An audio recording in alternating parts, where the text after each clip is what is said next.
Good morning, it's Thursday. We're going to continue looking at the beginnings of the American Revolution.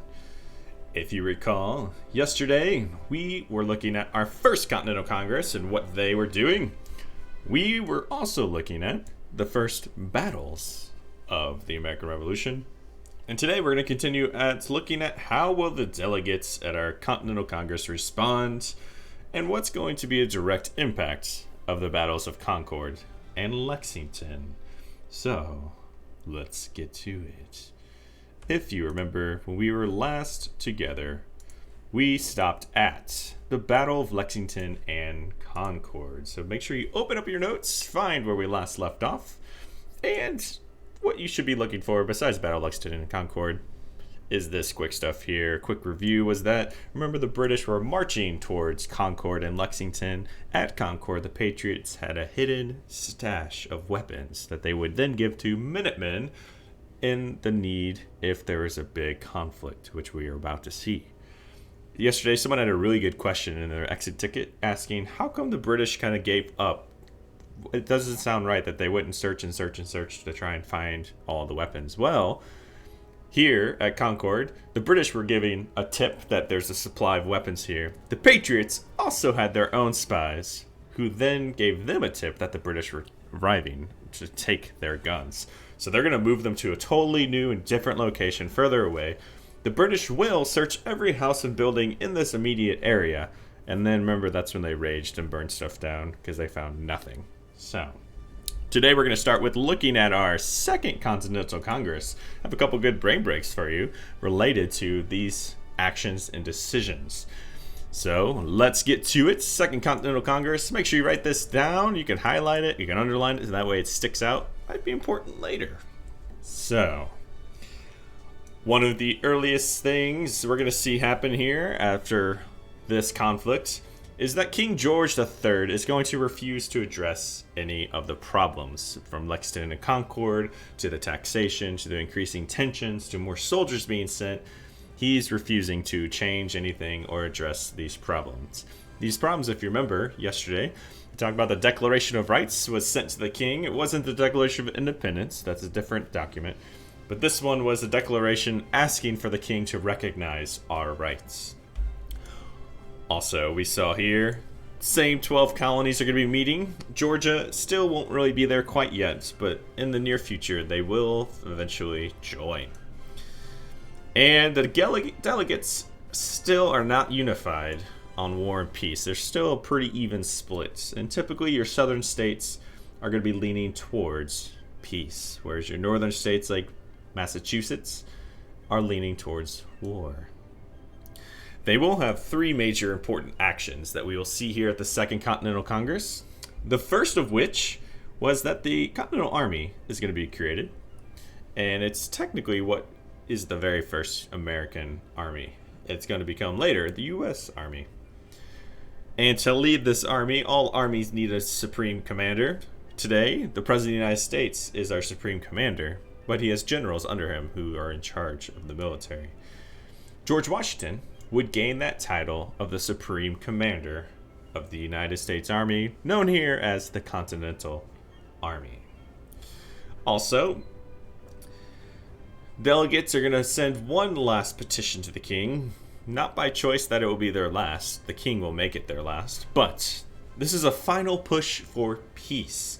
The delegates of the southern colonies and even some of the northern New England colonies who prefer peace ask that the delegates sign and send an olive branch petition. Now, the symbolism of an olive branch is a reaching out, like a handshake, asking for peace, to keep to peace. That's an olive branch. It's a symbolic symbol. And this would be their final attempt to restore harmony, peace between the king and the colonies. However, King George III refused to even read what they are asking for and did send back two responses that I'm going to show you through video form. The first, he will make a declaration in front of Parliament, which is England's Congress, and send that declaration back to the colonies as his response to them wanting peace.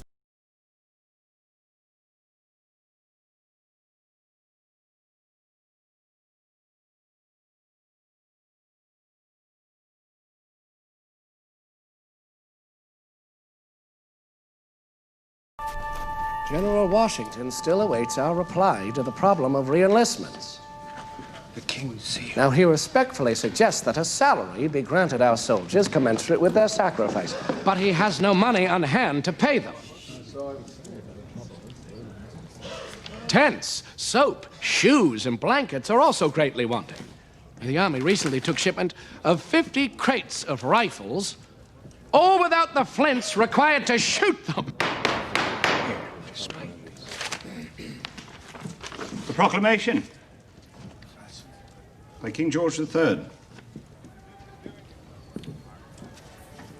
Many of our subjects, misled by a desperate conspiracy of dangerous and ill-designing men, have forgotten the allegiance which they owe to the power that has protected and supported them, and have declared rebellion and traitorously levied war against us.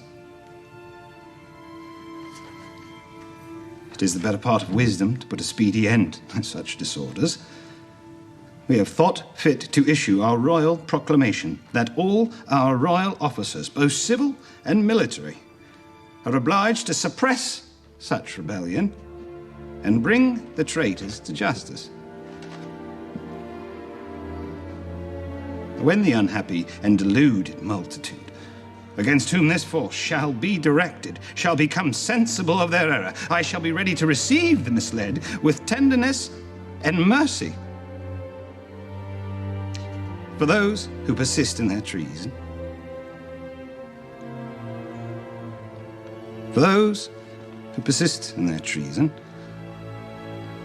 the punishment shall be death by hanging.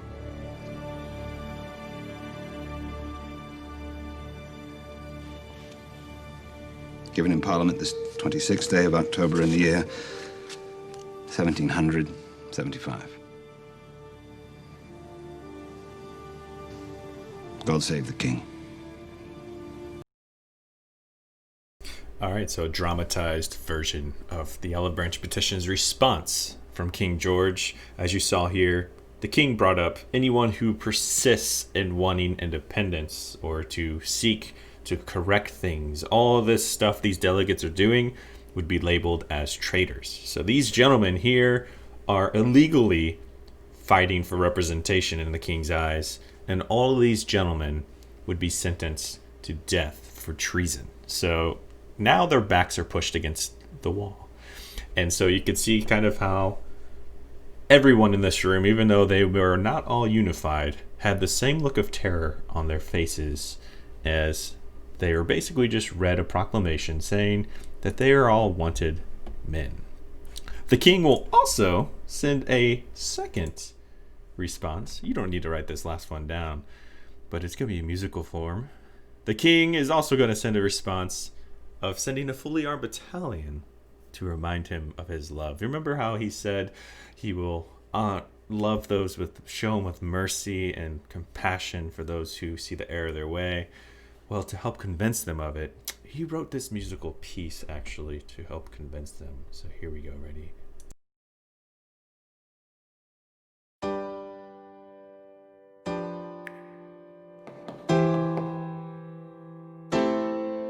You say the price of my love's not a price that you're willing to pay.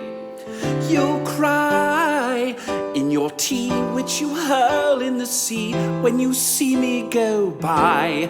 Why so sad?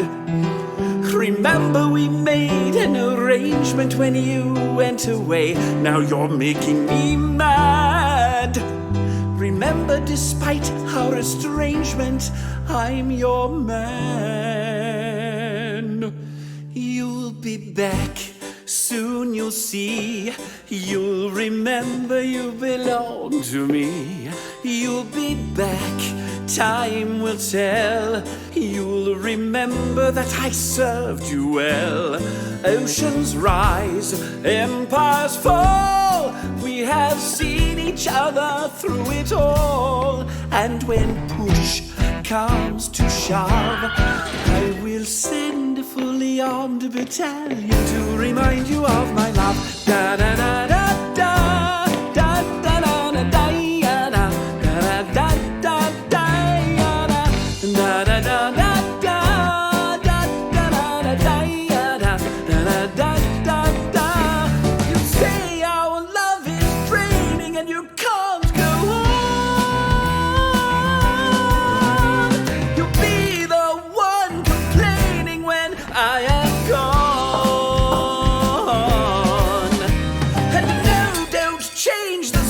subject, 'cause you're my favorite subject, my sweet submissive subject, my loyal royal subject, forever and ever and ever and ever and ever.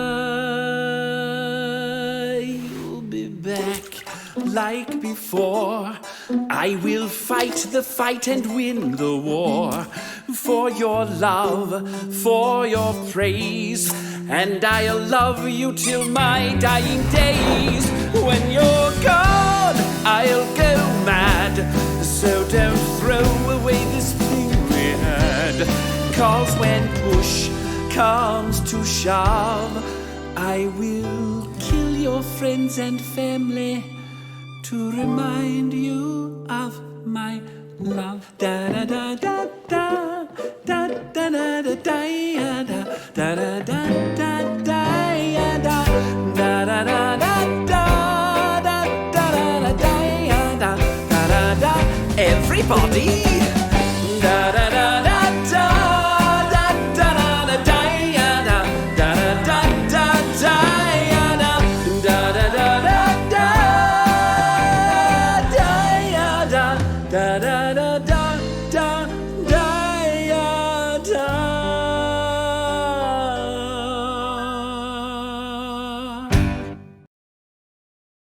Alright, so the king's gonna send this message, and that is a musical metaphor of the king refused to read. He sent, obviously, that response from Parliament, and another response he sent was by sending even more troops to especially Boston and Massachusetts, but to go put down anyone who was thinking of fighting and rebelling. So, moving on to our early battles. So those troops that are being sent to punish anyone who refuses to comply is going to lead to some of our first battles of the American Revolution besides Lexington and Concord. So here, as Congress continued to talk and tried to work things out, find funding, come to an agreement, the war actually started, especially up in Massachusetts. And the very first battle of this war is going to take place at Bunker Hill. And Bunker Hill is just outside of Boston, actually, and is a giant hill that overlooks the city of Boston. And Patriots, those militia, Minutemen, remember, our family members, our parents, our aunts, our uncles, maybe our grandparents, who take whatever weapons they have, typically they have muskets, and they are going to meet here at Bunker Hill. They don't have a lot of supplies to fight a big war, just enough to maybe hunt, if you will. And Benedict Arnold, who was a general under George Washington, he would actually be sent to New York City, or upstate New York, to go seize some weapons and supplies from New York. And here at Bunker Hill, the reason why the Patriots are going to Bunker Hill is it overlooks the city of Boston. And remember, there's a ton of British soldiers in Boston. The king keeps sending more and more. So the Patriots surround Boston because Boston became sieged or attacked by the British. And they're going to dig in, meaning they're digging with shovels down, so they're protected from gunfire and cannon fire. And they're going to hold this hill overlooking Boston. This hill where Bunker Hill, the battle takes place, was really at Breed's Hill. And a fight's going to erupt, and it's going to be 2,400 redcoats versus 1,600 poorly armed militiamen. So soldiers versus everyday people with rifles. And the Patriots are told to hold their fire until you see the whites of their eyes. And the whole point of that saying, it's one of the most famous sayings, was to conserve ammo. They only have so many shots, so they can't waste them. Remember, their muskets in this time period are horribly inaccurate. So the whole point of that famous line of wait until you see the whites of their eyes was basically to be able to inflict as many casualties as possible. And the British are going to attack their position 3 times. And on the 3rd time, they are going to take the hill. Mostly because the Patriots will run out of ammo. So they are inflicting more casualties. They are killing more redcoats than they themselves are being killed. However, after 3 separate attacks, the Patriots will be low on ammo and they will lose this battle. The craziest fact here was the Patriots actually inflicted a ton of casualties. They will have half the amount of losses. So the British are going to win, but they're going to lose double the amount of men to win this battle. But it also goes on to show the difference between a professional army and a militia. So a professional army will keep attacking a position like this to win the battle, even though they take way more losses. Pause it here if you're still writing. We just got one more slide to finish, and then we're going to call it a day there. Here is Dorchester Heights will be another battle that takes place here. And really what's going to happen is General Knox, which Fort Knox, for a bunch of gold, and it's a fort today in Kentucky, is named after him. He's going to actually arrive from New York. Remember, Benedict Arnold went up there, so did General Knox. And he's going to deliver some weapons, specifically heavy cannons, to George Washington, who was part of the army surrounding Boston. And they are going to get some of the bigger guns that the British have. They attacked a British fort and they won, and they took some of these big cannons to help take back Boston. So the plan, if needed, is to bombard or shoot these cannons into the city to beat the British. And where are they going to set them up? Well, whenever you have artillery in war today still, when you put those type of guns on top of a hill, they not only have an advantage because they're looking down at the enemy, but you also increase the range that they can fire. So that's the reason they're going to put them on the hills, so they could cover and fire anywhere into the city of Boston, but also at the ships that may be surrounding Boston. And General Howe, who, remember, he was the guy appointed to be governor in Massachusetts because they created martial law, meaning the military was in charge after all those conflicts you saw with the taxation. General Howe is a smart military man, and he sees these giant guns in the hills, and he sees that the Patriots are preparing to fire on the city. So he's going to make a tactical decision. He knew that they were going to lose, and not only that, a lot of people would be wounded, hurt, or killed in such an attack. So the British army are going to board back onto their ships, which are in Boston Harbor, and they're going to retreat north back to Canada. And because of this tactical retreat, no shots were fired besides at Bunker Hill. Dorchester Heights was basically about to be a really big and horrific battle, but General Howe boarded ships and they left. And that, therefore, Boston would be taken over by the Patriots. Huzzah! All right. To kind of close, I'm going to show you a scene from the movie The Patriot, which does a really good job of kind of capturing the debate within just the colonies in general. This one's focusing in South Carolina. The movie The Patriot, by the way, it's a good movie, but it's got a lot of historical inaccuracies to it as well. It has a lot of like American patriotism bias with it as well. So if you ever watch this movie, it's a great movie to watch, but it's also got a lot of inaccuracies. But there are certain points in the movie that are really good of capturing certain moments. So here, let me show you one scene from that movie that really does a good job of capturing the debate within several different colonies and the view of the war. You all know why I'm here. I'm not an orator, and I would not try to convince you of the worthiness of our cause. I'm a soldier, and we are at war. From Philadelphia, we expect a declaration of independence. 8 of the 13 colonies have levied money in support of a continental army. I ask that South Carolina be the 9th. Massachusetts and Virginia may be at war, but South Carolina is not. Hear, hear. This is not a war for the independence of 1 or 2 colonies, but for the independence of 1 nation. And, yes, what nation is that? An American nation. There is no such nation, and to speak of one is treason. We are citizens of an American nation. One quick thing to realize here, these two gentlemen arguing, the guy arguing an American nation, and the guy standing up going, and what nation is that? Those are representing loyalists, someone who is against the idea of an American nation, and the guy who's shouted an American nation represents patriots. Mel Gibson here is a good representation of how a lot of colonists felt in this time period. He is in the middle, he's neutral, he sees both sides, and I'll let him explain his point of view. And our rights are being threatened by a tyrant 3,000 miles away. Would you tell me, please, Mr. Howard, why should I trade one tyrant 3,000 miles away for 3,000 tyrants 1 mile away?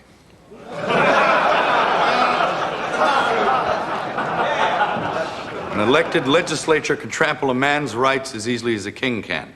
Captain Martin, I understood you to be a patriot. If you mean by patriot, am I angry about taxation without representation? Well, yes, I am. Should the American colonies govern themselves independently? I believe they can, and they should. But if you're asking me, am I willing to go to war with England? Well, then the answer is most definitely no.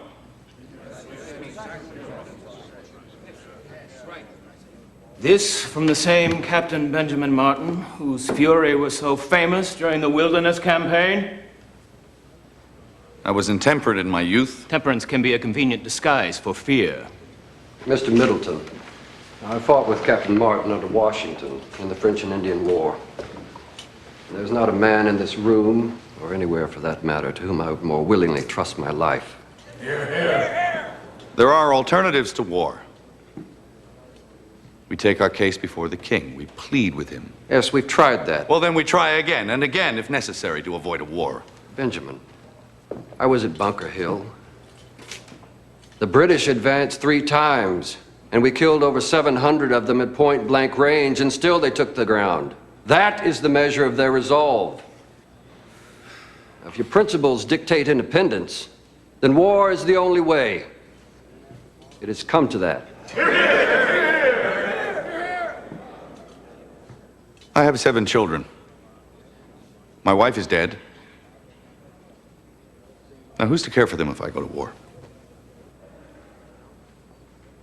Wars are not fought only by childless men. Granted. But mark my words. This war will be fought not on the frontier or on some distant battlefield, but amongst us, among our homes. Our children will learn of it with their own eyes. And the innocent will die with the rest of us. I will not fight. And because I will not fight, I will not cast a vote that will send others to fight in my stead. And your principles. I'm a parent. I haven't got the luxury of principles. All right, so he was a neutral view in this, in the movie. They ended up voting yes to support the movement. One thing you got to keep in mind, as Congress was talking, the battles and war are going on at the same time. So war has basically broken out in Massachusetts, and now they're trying to convince other colonies, such as here, South Carolina, to join the cause. All right, we're going to stop there for today.